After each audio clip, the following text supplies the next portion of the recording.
যাই, আমি এই গরু মাংসটা নিয়ে যাই, তাহলে বেশি খুশি হইব। সাথে আচারটাও লয়ে যাই। আমার খামারে সবচেয়ে বড় মুরগিটা নেই, তাহলে আমার উপরে ক্রাশ খাই। মাংস দিয়ে মেয়েটারে আমি পটাই নেবো। দেখি কে পটাইতে পারে এবার। চল চল।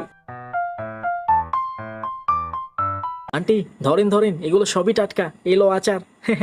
এইগুলো এবার রান্না করেন। আমরা বসো, আমরা রান্না চড়াই দিই। চল, আমরা নিজেরা রান্না করে খাওয়াইলে আরো বেশি ইমপ্রেস হইব। দেন দেন, আমি সবজি কাটি। হ্যাঁ, আপনি রিল্যাক্স করেন। আরে আন্টি, আমার কাছে দেন, আপনি রিল্যাক্স করেন, আমি লার্কি জ্বলাইতেছি। আমার হাতের রান্না সে তো একেবারে সুস্বাদু। ট্যাং ট্যাং, রান্না রেডি। চলেন চলেন চলেন, এবার আমরা একসাথে সব খাবো। আপনি যে কত সুইট, আপনাকে দেখলেই মনে ধরে। দেন দেন, আমি থাকতে আপনি কষ্ট করবেন কেন, আমি উঠেই দেই।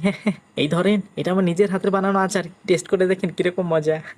ওয়াও, এটা তো সত্যি দুর্দান্ত মজা। নাও নাও, তুমি একটু খেয়ে দেখো। এই তোমরা আমাকে রেখে কি খেয়ে ফেলছো? আপা, এইটা আবার কে? কেন?